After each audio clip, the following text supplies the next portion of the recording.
Boa noite a todos. Eu agradeço muito a oportunidade de estar aqui novamente, rever os amigos, conversar e fazer um bate-papo, né, que é interessante para nós. Eu acho que a senhora falou uma coisa interessante na abertura, né, e frisou o seguinte: como é bom estar aqui, né? E muitas vezes nós mesmos criamos dificuldade para comparecer a um local onde vai nos causar bem, né? E às vezes a gente frequenta tanta coisa que não é tão interessante, né? E para as coisas boas a gente tem um impedimento, é como se a gente jogasse contra muitas vezes, né? E precisa ter coragem realmente, né? Por quê? A gente sabe, quando a gente, né, está assim com a mente aberta para receber, o espírito aberto para receber alguma coisa, aquilo vai ser muito bom para a gente. Só que muitas vezes também é um pouco doído, né? Porque a gente acaba, de uma certa forma, não querendo ouvir aquilo que é necessário. Faz parte do processo de melhora íntima, né? Ou seja, nós estamos dentro desse processo. Mas tem que ter muita coragem realmente, eu sempre falo isso, tem que ter muita coragem para ser espírita. Porque você, né, ao ler um livro, assistir uma palestra, assistir um seminário, buscar as coisas pela internet, sempre tem algum ponto que te faz pensar e refletir sobre a vida. Isso é muito bom, mas é doído também, né? Então, realmente, eu acho que é isso, né? Parabéns a todos nós por estarmos aqui hoje, né, tentando aprender alguma coisa, por mais que seja doído, mas esse é o processo. Nós temos que ouvir os nossos corações, né? E falar de evangelho é muito importante, principalmente, né, no que eu vou ter que falar agora no capítulo 26, dai gratuitamente o que recebeste gratuitamente. Quando a gente fala de evangelho, a gente tem que pensar que o evangelho é algo palpável, concreto. O evangelho não é uma coisa abstrata, não é alguma coisa que a gente está perseguindo e aquilo se torna algo que não possa ser realizado. Se fosse assim, Jesus não teria vindo na Terra, dado o exemplo, ele não escreveu nada, na verdade, né, nunca escreveu nada, ele apenas deu exemplo e pessoas que estavam ao seu redor, observando aquele exemplo, né, achando que aquilo poderia ser bom para a humanidade, escreveu e nós temos acesso ao evangelho. Mas temos que pensar que a vivência de Jesus foi muito importante porque nos dá a oportunidade de realizar aquilo. Claro que não fazer como ele, porque nós sabemos que era um espírito puro, passou por várias fases, mas aquilo que ele falou, por exemplo, quando ele fala perdão, compreensão, não julgueis, isso nós podemos fazer. Então o evangelho é algo palpável, é algo que nós podemos, né, colocar em prática, só depende realmente, né, da nossa coragem em relação a agir. E eu pensei muito sobre esse tema, né? Esse tema do capítulo 26, geralmente, quando a gente abre o evangelho, você nunca vai no capítulo 26, não é verdade? Os evangelhos nós estamos viciados, né? Ainda bem que eu acho que Kardec pensou nisso, falou, vou colocar a paciência, a resignação, né? a questão da fortuna sempre no meio, porque essa é a tendência. Quando você abre o evangelho, você não vai nem no começo e nem no final, né? Aí quando eu falei, gente do céu, esse é um capítulo que eu não leio muito, né? Apesar de ser importante, tudo é importante, eu falei, nossa. Mas aí foi muito interessante, me forçou a estudar um capítulo que eu passava batido, né? Como diz o outro, né?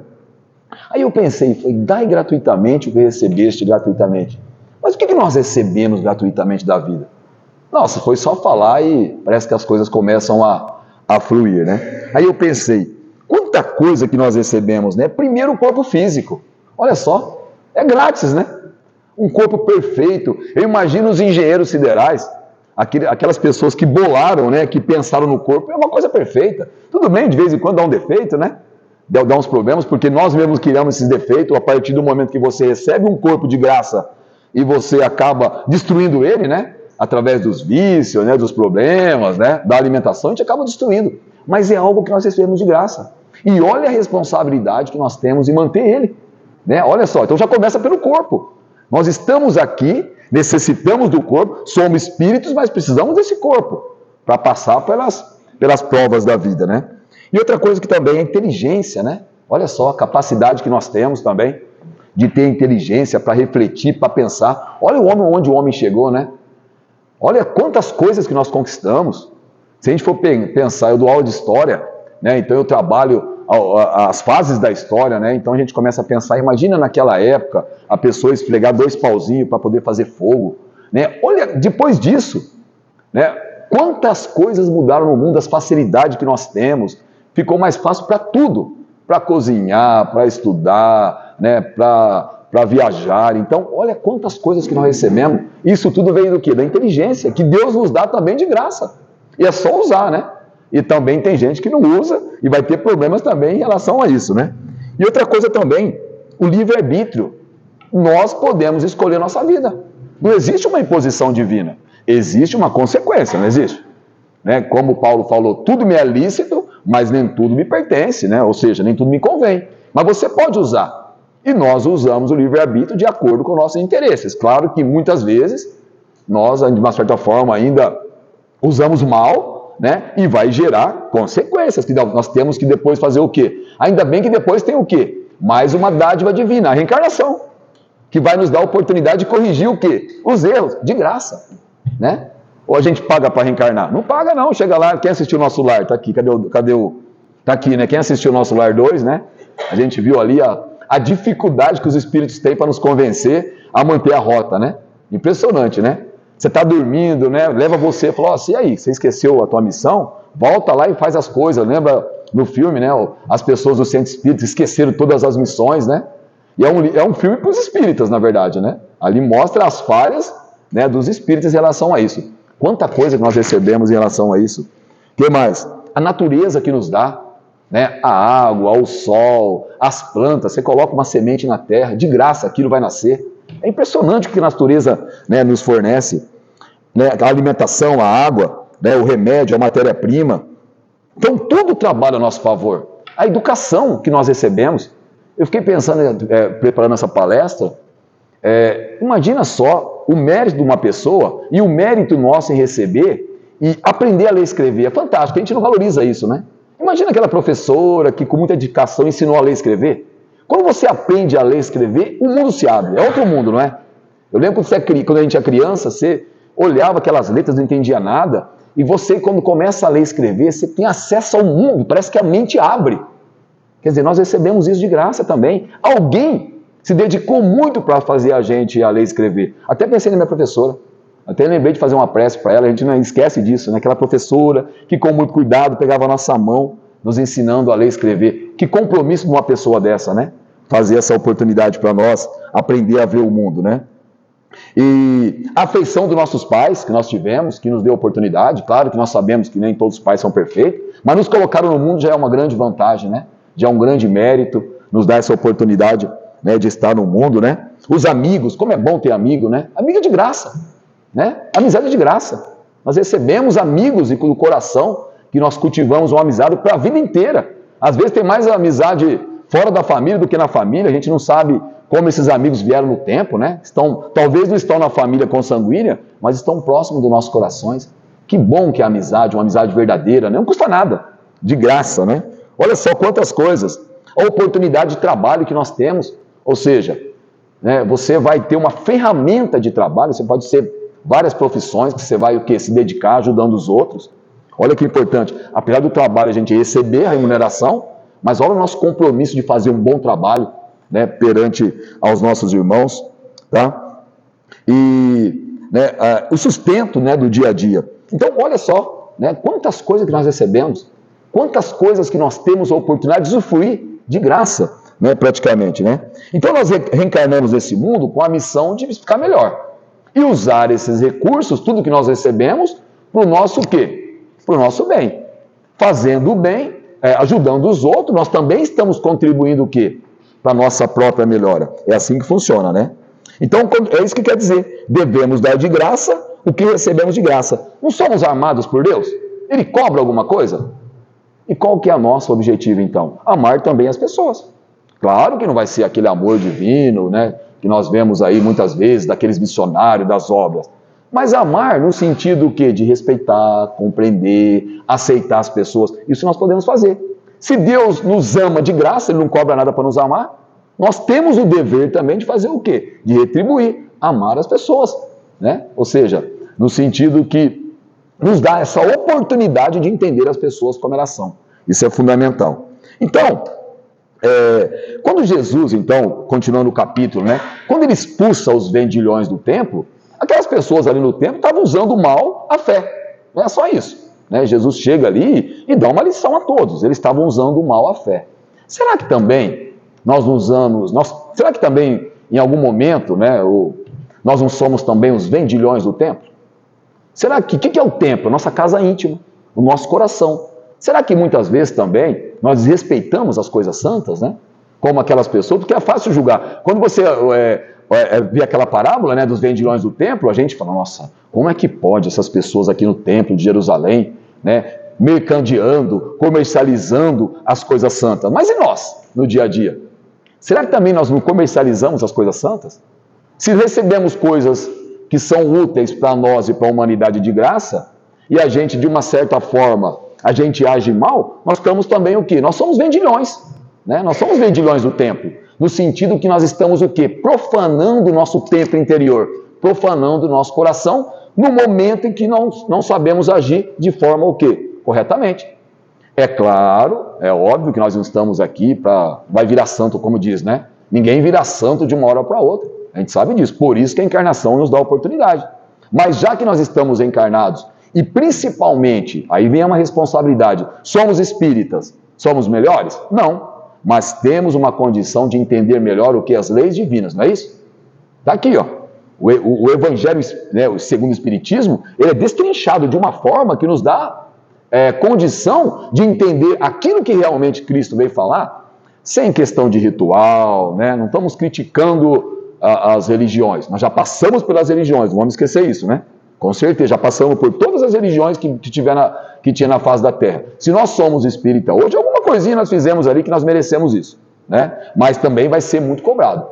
É uma doutrina, uma filosofia que nos ensina a pensar, a refletir, sem cobrança, né, de pessoas que vão nos cobrar, somos nós mesmos que vamos o quê? Fazer esse processo de cobrança, uma cobrança íntima nossa. E por isso que é doído, né? Por isso que não é fácil. Então, nós também muitas vezes, nós somos vendilhões do templo. Vendemos a nossa dignidade, né? Vendemos a nossa paciência, né? Gerando aquela falta de paciência. Somos desonestos, olha só. Quando você é desonesto para com o seu irmão, está profanando o templo de onde? Do seu coração, não é? E aquilo vai fazer mal primeiramente para você. Quando a gente, né, tenta enganar uma pessoa, né, a gente fala assim, eu enganei. Não, você enganou a si mesmo. Quando a gente trai alguém, na verdade está fazendo o quê? Quem que é a primeira pessoa a ser traída? Nós mesmos. Porque quem você traiu? Né? A sua própria confiança. Você não se conhece mais. A partir do momento que você usa algum benefício para si próprio, e aquele benefício é uma coisa escusa, né, desonesta, você não está enganando o outro. Você está enganando quem? A você mesmo. Claro, você está enganando o outro, né? Vai ter que arcar com isso, com o outro. Mas a primeira pessoa a ser enganada somos nós mesmos. Nós traímos o quê? Né? O templo, nós profanamos esse templo sagrado. E para voltar isso depois, né, para uma vida normal, a consciência vai nos acusar muito, né? Então, vendemos a nossa vida no comércio das paixões, dos vícios, né? Como eu disse, Deus dá um corpo perfeito e a gente destrói esse corpo, né? Com as mazelas, com os vícios, e isso vai ser cobrado também, nós sabemos disso. Então, nós profanamos também, né, o corpo e esse templo sagrado. Então, já que nós recebemos tanto, o que nós precisamos fazer? Compartilhar a nossa vida. Né? E onde nós podemos compartilhar a nossa vida? Primeiramente, no local mais difícil, família, né? Não é fácil. É a família ali, estão os nossos amores, mas também estão os nossos ali cobradores. Né? Então, Deus é muito interessante o negócio da família, né, em relação à família. Você tem gente ali que você ama e tem gente ali que você tem problema sério que vai passar uma vida inteira se cutucando. Quando eu falo uma família, é uma grande família também. Não é só a família consanguínea, é pessoas do centro, nós temos convívio, pessoas ali muito próximas da gente. E a família nos dá a oportunidade também, né, de a gente buscar essa melhora íntima, compreendendo, aceitando as pessoas como elas são, né, não exigindo uma mudança dos familiares, mas, né, exigindo primeiro a nossa mudança. Nós sempre falamos isso com a mocidade, né? Então o jovem tem aquela coisa de achar que o pai dele, o pai do vizinho, né, do amigo é o melhor, né? E é sempre assim. Eu tinha um amigo que ele ia na minha casa e falava, nossa, teu pai é muito legal. Aí eu ia na casa dele e falei, nossa, teu pai que é legal. Eu acho que inverteu aí, né? Poderia ser. Mas não é isso. Não é questão de ser legal. É o pai que cada um o quê? Necessita. E temos que respeitar a família que nós temos. Então nós temos que ser bondosos, compreensivos, ter paciência, que é fundamental, né? Justamente compartilhar aquilo que nós recebemos. E principalmente nós que somos espíritos já temos um conhecimento e sabemos, né, o que a família ali, né, o cadinho purificador, realmente, porque nos dá oportunidade de crescimento. Auxiliando nossos filhos, né? Também sendo um bom filho, fundamental também em relação a isso, né? Perdoando, colaborando para ter um clima ali familiar melhor. Também, meus irmãos, podemos compartilhar a vida onde? No trabalho. Difícil também, né? Sempre vai ter ali no trabalho, a gente tem os problemas, as rusgas, mas olha a oportunidade, a ferramenta que Deus nos dá.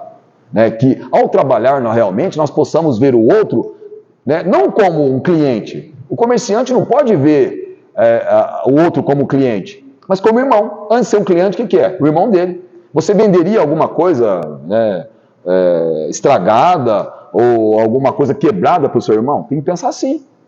São nossos irmãos, não foi isso que Jesus quer dizer? Né? Não existe Deus é nosso Pai, Jesus é nosso irmão, nós não somos todos irmãos? Então o comerciante não tem que ver o cliente, mas é o irmão dele. O professor não tem que ver o aluno como número, né? Às vezes a gente não sabe o número do aluno, né? Está lá o número 25. Não, ali é um ser que está ali na tua sala de aula e você pode fazer algo por ele, senão ele não estava ali. Não tem sentido, né? Então o professor não pode ver apenas como aluno, mas como irmão. Né? Eu penso muito isso, sou professor, eu falo, meu Deus do céu, às vezes tem um monte de irmãozinho que eu quero matar ali, que eu quero enforcar. Eu olho aquele irmãozinho e falo, ai meu Deus, o que eu fiz para esse irmãozinho estar aqui na minha sala, dando esses... Mas a gente tem que ver isso, justamente, se ele está ali, alguma coisa eu posso fazer por ele. Né? Claro que eu não posso fazer tudo por ele, mas principalmente ter o que por ele? Respeito, entender a limitação. Quando tem um aluno com um problema, não precisa nem ser psicólogo para saber isso. Se você for vasculhar, o que a gente vai perceber? A família. O problema é na família. Ele está ali pedindo socorro, na verdade. Ele está falando assim, me ajude, eu não estou suportando a minha vida. Eu tenho X problemas. Então, olha só, vê o aluno, não como aluno, mas como seu irmão. Você está educando o quê? O seu irmão. O médico também. Né? Não vendo ele como paciente, mas como irmão. Imagina só.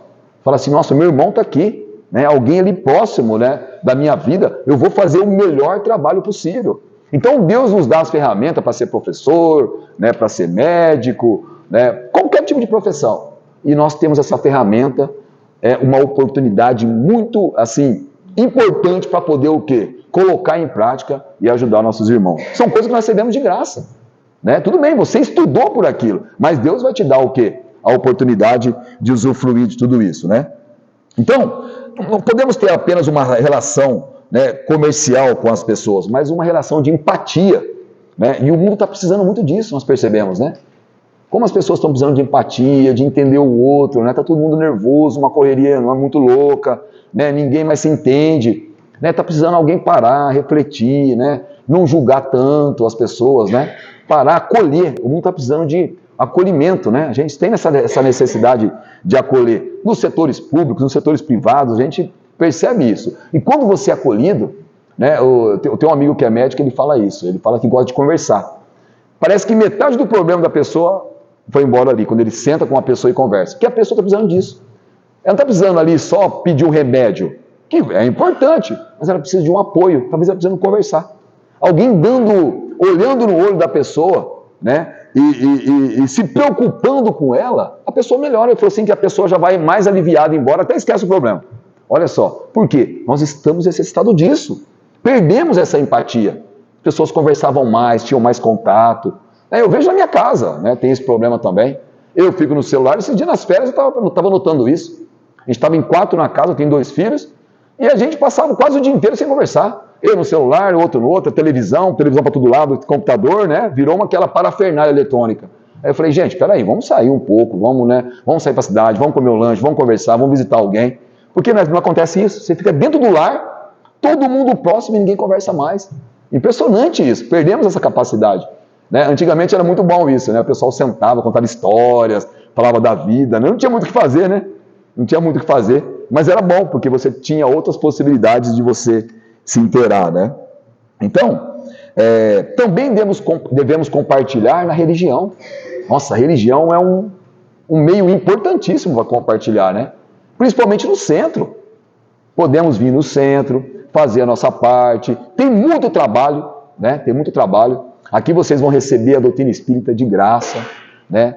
Tem livros para ler, pode ir lá, tem a biblioteca. Se você vai ler, vai ter oportunidade de trabalhar, né? Olha só, Que local abençoado que nós temos, né? Só que muitas vezes nós chegamos na casa espírita e nós queremos não servir, mas ser servido. E aí vem as picuinhas, vem os problemas, porque tem problema em qualquer lugar. Não é porque numa casa espírita que não vai ter problema. Onde tem gente vai ter o quê? Vai ter problema, vai ter, né, alguns tipos de conflito. Mas que não sejamos nós o causador desses conflitos, né? Então, quando chega na casa espírita, olha a oportunidade.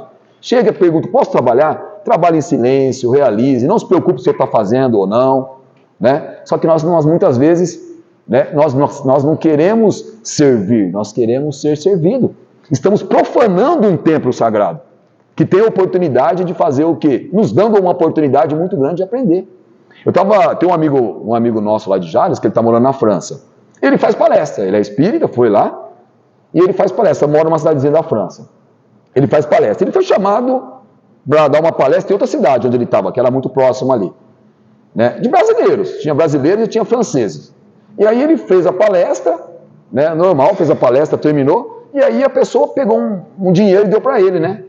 Aí falou assim, olha, nós estamos te pagando pela palestra. Ele falou assim, mas como? Pagando o quê? Né? Só se for o combustível, mas ele viu que tinha muito dinheiro, né? Às vezes a pessoa vai fazer palestra, por exemplo, em outra cidade, quem precisar, o pessoal da casa falou, olha, toma uma ajuda de custo aqui, né? Você veio dar palestra longe, né? Para ajudar no combustível. Não é todo mundo que pega, mas seria um agrado para o palestrante, né? Em relação a isso. Mas deu um dinheiro considerável para ele, né? Aí ele olhou e falou, mas por que vocês estão me pagando? Falou, porque você veio aqui e fez a palestra. Falou, mas eu não cobro. Nossa, eles ficaram impressionados. Falou, não, aqui cobra. Aqui cobra. Imagina isso, cobrar fazer palestra. Né? Olha que absurdo. E a França é o país onde começou ali praticamente o que é o espiritismo. Né? Só tem um centro espírita em Paris. Um centro espírita em Paris. Né? Que é o berço do espiritismo, né? Praticamente do mundo. Ele achou um absurdo. Ele falou, não, eu não cobro. Eu não cobro, nunca aprendi isso, nunca vi. Porque no Brasil não é assim? Os franceses perguntaram. Falou, não, ninguém, né, tem essa ajuda de custo aí de combustível, mas é uma coisa irrisória perante o que eles queriam pagar. Aí eu falei, e é normal para eles a pessoa se deslocar para um lugar, fazer uma palestra e cobrar para isso. Eu falei, gente, ele ficou abismado. Ele falou, nossa, né, ele nunca acreditou que ele ia ter que passar por isso. Quando ele falou que não cobrava, todo mundo falou, meu Deus, mas, né, inacreditável. Todo mundo ficou boquiaberto em relação a isso, tá? Então, não devemos também nunca transformar a religião numa profissão, né? Isso também está profanando também um templo religioso, né? Então, tomar muito cuidado com isso. A gente pode, né, por exemplo, as casas espíritas oferecer, né, almoço, promoções, aí a pessoa compra o que quer, tá? Mas nunca obrigar a pessoa a dar dinheiro, porque não é o nosso objetivo. Se outras religiões fazem isso, nós respeitamos, né? Mas não é uma ação nossa como espírita, né? Então, se Deus não vende os seus benefícios, nós também não devemos comercializar nada. Nós recebemos aqui tudo de graça. Jesus que amparava, ensinava, socorria, consolava, instruía, gratuitamente. Imagina só, Jesus andava no meio do povo, né? Aquelas pessoas mais pobres, as pessoas ali mais desprezadas da sociedade da época, e ele fazia, né, de bom coração, nunca, nenhum momento, né? Até Judas achava estranho, né? Porque Judas tinha algum interesse material ali, falava alguma coisa de dinheiro, ele nunca falou sobre isso. Ou seja, quanta coisa que ele fez para a humanidade, né? Daquilo que ele recebeu de Deus. Também compartilhar a nossa vida na sociedade, ser um bom cidadão, é o que está precisando também, né? Pagar os impostos, ser honesto, ser correto, respeitar as leis e a norma. Nós temos dificuldade no Brasil de respeitar as leis, né? Parece que no Brasil a lei é para não ser respeitada, né? Parece que é uma coisa cultural nossa, né? Respeitar a lei também é não profanar o templo da sociedade. É também o quê? Não imacular nossos corações. Nós temos é um direito, né? E também temos o quê? Temos direitos e deveres em relação às leis, né? Jamais nos aproveitando da situação, né, às custas dos outros, porque também o quê? Seremos vendilhões do templo. Há quem faz algo com os outros com segunda intenção. E o Espiritismo também nos ensina isso. Quando a gente faz alguma coisa, né, não temos que se preocupar, nem mesmo muito obrigado, não interessa. Você está fazendo a sua parte. Se a pessoa gostou ou não, e te agradeceu ou não, o problema é dela. Mas o que a doutrina nos ensina? Você fez o quê? A sua parte. Tá? Teve eu não sei se é a Teresa d'Ávila, e ela ficava mendigando, né, para arrumar comida para os pobres, né, numa época onde ela vivia de muita pobreza mesmo, né? E ela chegou perto de um senhor né? E ela falou assim, por favor, né, um nobre da época, uma pessoa bem vestida, né? E ela falou assim, por favor, você dá uma comidinha para os meus pobres, né? E aí ele cuspiu na mão dela. Ela limpou e falou assim, isso foi para mim. Você pode dar alguma coisa para os meus pobres? Ou seja, ela aceitou aquilo como insulto. Ela falou assim, eu mereço. Se alguém faz isso comigo é porque eu mereço. Isso é para mim. Limpou e falou assim, agora você pode dar uma comida para os meus pobres? Olha que exemplo, né? Olha que exemplo fantástico de vida, né? Ou seja, ela não está preocupada que ela vai receber um muito obrigado. Ela está preocupada em ajudar o quê? Os outros. Então, olha só a nossa responsabilidade perante isso, né? Então, meus irmãos, quando não agimos de forma correta, segundo as leis divinas, quais as consequências? A consciência culpada, né? Aí é uma prisão. Nós ficamos encarcerados em nós mesmos, porque aquilo vai ficar matutando, né? Aquilo vai ficar o quê? Nos chamando a atenção. Olha o que você fez, né? Você precisa melhorar. Por isso que eu falei que é difícil ser espírita. Porque a partir do momento que você começa a entender que não existe um Deus que vai te punir e nem um Deus que vai te cobrar e que é uma ação sua para com você mesmo, aí já muda tudo. É terrível isso. Você fala assim, é uma autocobrança que você tem que aprender a lidar com isso. Então, quando não agimos de forma correta, quais as consequências? A consciência culpada é a prisão de que se vendeu para as paixões negativas. E quem nos comprou? E quem não tem? A pergunta é essa: quem nos tem controlado nesse momento? A desonestidade, a ambição, o orgulho, a vaidade? Nós acabamos vendendo, né, o templo do coração, a nossa dignidade, muitas vezes para nada. Né? Trocamos muitas vezes um tesouro por uma lata de lixo. Né? Temos oportunidade de ter uma vida mais tranquila, né? Uma vida mais próspera, mas de uma certa forma nós escolhemos um caminho diferente. Não é que Deus vai nos colocar nesse caminho, nós escolhemos. Então ali tem um tesouro e a gente escolhe muitas vezes a lata de lixo, porque ainda nós estamos ligados, né, de uma certa forma às más paixões. Então a ambição, né, o egoísmo, o orgulho, eles nos afastam, né, praticamente do nosso templo interior e impede realmente de ser feliz. Como eu disse, não é Deus que pune, são escolhas através do livre-arbítrio que nos impede de ser feliz. E nós vamos recorrer e culpar quem? Até que encarnado nós temos essa capacidade de culpar os outros. Eu tive problema com a minha família, meu pai, minha mãe nunca deu incentivo, a sociedade não me compreende, isso, aquilo. Quando você desencarnar, acabou. É como se colocasse um espelho. Sabe quem é o culpado da tua vida? Coloca um espelho. Você vai se olhar e falar, não adianta. Você não vai ter nenhuma justificativa. Aquilo vai chegar em você e falar assim, não, o culpado da minha existência foi o quê? Foi eu mesmo. Eu fiz más escolhas. E é doído, né? Então que possamos, né, não ter que chegar nesse processo e já começar a fazer essa limpeza íntima logo, não profanando o nosso templo sagrado, né, como os vendilhões do templo faziam com o templo de Jerusalém. E tem uma história, para finalizar, que nos faz pensar sobre isso, né? A história chama O Mendigo e a Pedra.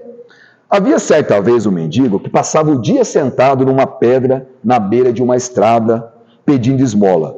Por isso, aquela pedra era chamada a Pedra do Mendigo. Um dia, o dono daquelas terras precisou da pedra para uma construção e mandou que ela fosse transportada, tirada dali. Os empregados vieram com o trator, porque a pedra era grande e pesada. Ao rolarem a pedra, tiveram uma surpresa. Embaixo dela havia um tesouro, uma caixa de bronze, cheia de ouro, prata e pedras preciosas. Certamente alguém há centenas de anos atrás havia escondido naquele lugar a sua fortuna e depois morreu sem ter contado isso o quê? Para ninguém. Que contraste, né? Um mendigo vivendo, né, da caridade alheia, sentado, né, num tesouro. Essa é a nossa vida. Nós temos um tesouro, né? Nós temos um tesouro, que é a doutrina espírita, que é o Evangelho, que nos dá a oportunidade ali de questionar a vida, de refletir, de pensar, e muitas vezes perdendo essa oportunidade, ou seja, podemos desencarnar sem sentir, sem abrir, né? Sem ali usufruir desse tesouro, e muitas vezes nós ficamos, né, mendigando afeições, né, mendigando sentimentos, porque nós não conseguimos ainda criar isso no nosso próprio coração. Então que essa história e que o capítulo do Evangelho, dai gratuitamente o que recebeste gratuitamente, possa tocar fundo em nossos corações e perceber que nós temos muito, só que também nós precisamos dar alguma coisa. Chegou a hora de dar também, de compartilhar o que temos com nossos irmãos.